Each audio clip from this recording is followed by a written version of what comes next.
vowel flashcards in their flashcard pouch.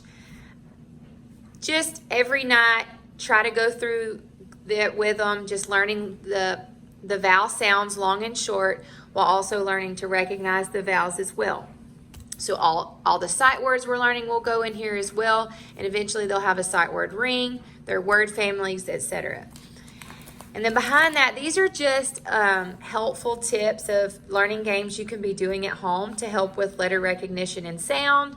And then from there on, there's different ways that when we start with consonant, vowel, consonant words and sight words and little things like that, just to help parents have an idea.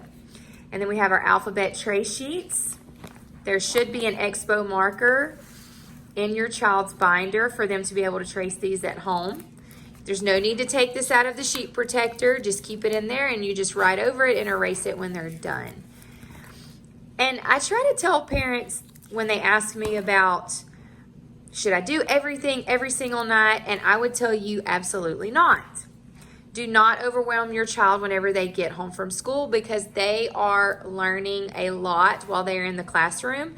I would try to do 1 or 2 of these activities at home, but if they ever become frustrated, then I would tell you to put the binder up and don't take it back out, because I never ever want a child to become frustrated with learning. So just make sure that you're completing a couple of these skills at night, but don't overwhelm them. I would say tops, no more than 30 minutes. This is their number trace sheet. Right now, we're working on numbers 0 through 10, but even though they may recognize all these numbers, it is very important that they are able to write these numbers, because we do encourage them and want to have them writing all the way to 50 by themselves by the end of the year. And sometimes, they'll even go to 100, honestly. This is just 1 through 20 that they'll move on to. And as you notice, the numbers get a little bit smaller because they get better at being able to have control of writing the numbers. And then this is their 100 chart. If you are working on counting at home, if you use this counting chart at home, please make sure that your child is pointing to the number as they count. Don't just have them just count to you. Make sure that they are pointing at the number so that they see the number that they are counting. And then after that is our name tracing sheets.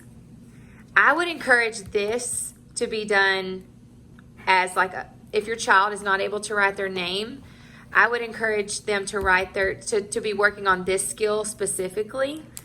And then I obviously don't have a name sheet in here, but your child does. And then this is just an extra sheet for them to write on. And I'll even explain this. So on this writing sheet, I teach the sky, the fence, the ground. And so whenever they are forming their letters, just make sure you refer to that when they are using the lines, that we start at the sky, we pull down to the ground, and most of your lowercase letters, other than K and L and a few others, we start at the fence. And then if it goes below the ground, we call that the underground.